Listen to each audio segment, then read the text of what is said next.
Okay. Is YouTube cooked? Is it? I don't know. I just got here. I'm late to class. I know that I shoot the whole video and then I edit it. I do the thumbnail. I do the captions. I look up the hashtags. I post it and it gets 3 views. And there's a good chance that if you're one of the 3 people watching this video that you might be in the same boat as me. You probably are in the same boat as me. You're not getting any views. And then you're asking yourself, is it me or did all the big YouTubers take the audience? Is there space for the small YouTubers? Is YouTube cooked? I'm not sure. You have streamers uploading 4 6-hour gameplay videos and getting a couple million views on those. And you upload a well-edited 4-minute piece of content that you scripted so well and it just gets nothing. What is the solution? Do we suck? Are we trash? If you're an active poster on YouTube, I want you to do something for me. Go back to your last video and watch the first 30 seconds of it. I want you to queue up the video, scoot back in your chair, have it on the screen, and then press play and just watch those first 30 seconds. And then let me know the one thing you hate the most about those first 30 seconds. Write it down. Let me know what you hate most about that first 30 seconds. Like write it in the comments or something. And let's try to see something. I have an idea. So YouTube has a lot of creators. YouTube gets 20 million videos uploaded daily. So by that stat alone, there's a lot of competition, right? But more and more viewers are going to YouTube. They're leaving other traditional streaming platforms. Hi, Cairo. No, you gotta get down, baby. You gotta get down, buddy. I'll just leave the dog here, he's fine. So more audience is going to YouTube from other streaming platforms. They're leaving Netflix, they're leaving Hulu, Paramount, and Disney Plus and shit. Last year, YouTube captured 12% of all streaming attention. And the average view duration also increased. So more people are watching and people are watching more. So with those numbers, I feel a little bit better. And you have really big people in the space that are 100% committed to YouTube. Every interview where Mr. Beast is asked, what's next? And they ask him that every single time. He always responds with YouTube, streaming, short form, long form videos. He's committed to the platform, he's committed to the medium, 100%. YouTube is his next move. And as one of the leading data-driven creators, I would say that betting on him is a pretty good wager. But that doesn't solve our problem. That doesn't solve my problem of getting no views. As a new YouTuber, how do I get there? To get traction on YouTube as a new creator, there's 3 things that I would cover. Okay, branding. In a saturated market, being generic is a death sentence. I want to develop a unique brand using basics like having your face on every thumbnail for recognition, using a consistent font across all thumbnails, using high contrast colors, and identifying a color palette and keeping that consistent across your content as well, especially when you're first starting out. When you're first starting out, using consistent visual brand identity is so beneficial, and one of my favorite examples I like to use is The Weeknd. When The Weeknd was doing his first 2 albums, he had that crazy hair. And in interviews afterwards, he was like, I couldn't wait to get it off. I was getting headaches. I was getting irritation on my scalp. It smelled bad. But he knew that he needed to stay consistent until he got to the point where he had market authority. He kept his weird octopus hair. So having consistent branding elements when you're first starting off, I think that's really valuable. And the second thing is just being consistent. Having a strong consistency mindset is a key to success as a content creator. Period. You can't treat YouTube, you can't treat content creation like a hobby. That would be like having hoop dreams and wanting to go into the NBA, and what you do to work towards that goal is you go to the park and play basketball. You can't just go to the park and expect greatness. You have to hit the gym.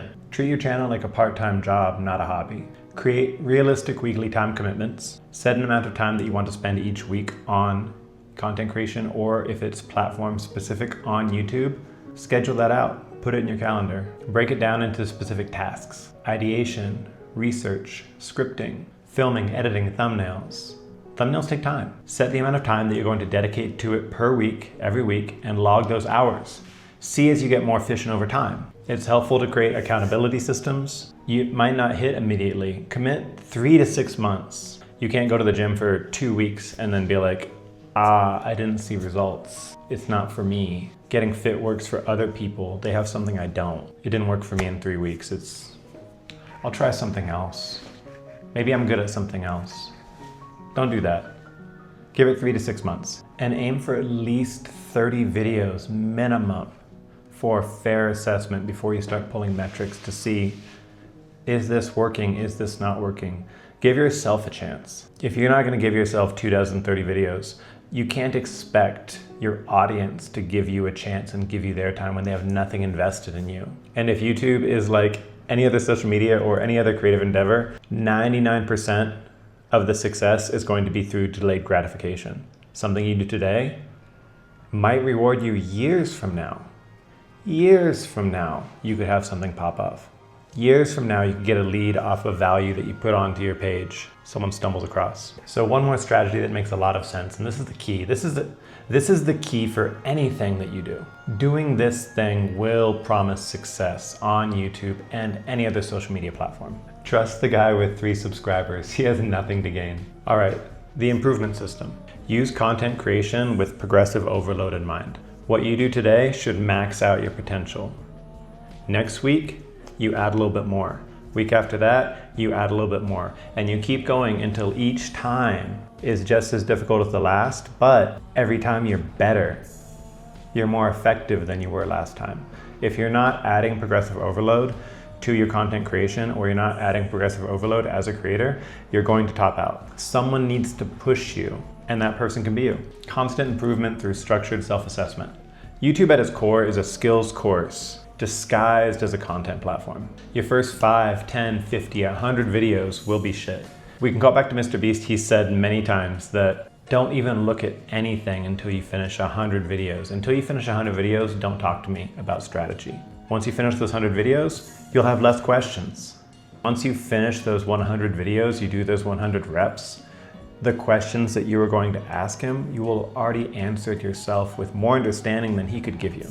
And you'll have more value in the answers because you earned them. You posted a new piece of content.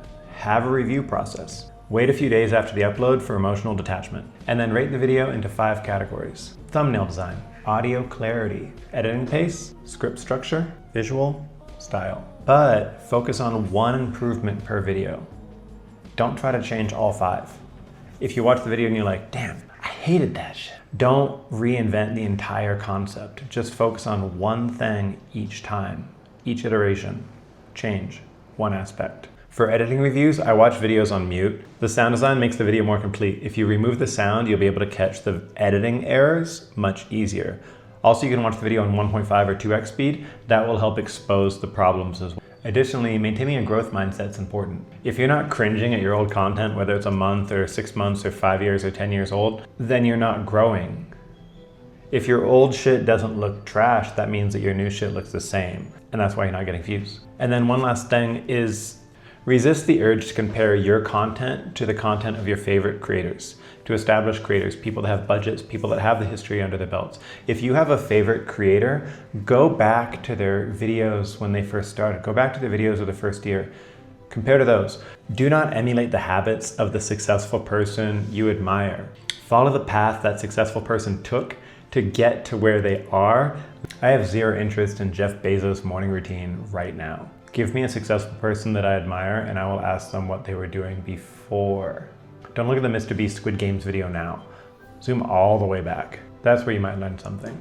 You'll learn so little watching other people's successes. Go find their failures. At the beginning of this video, if you are a creator, I asked you to go watch your last video, the first 30 seconds critically, and then write down what you hated the most about it. I want you to go back and do that again, but this time do it with that critical review process and see what you come up with. Instead of having a list of things that you hate, you might have a list of things that you could change. Take luck out of the equation, just put in the work.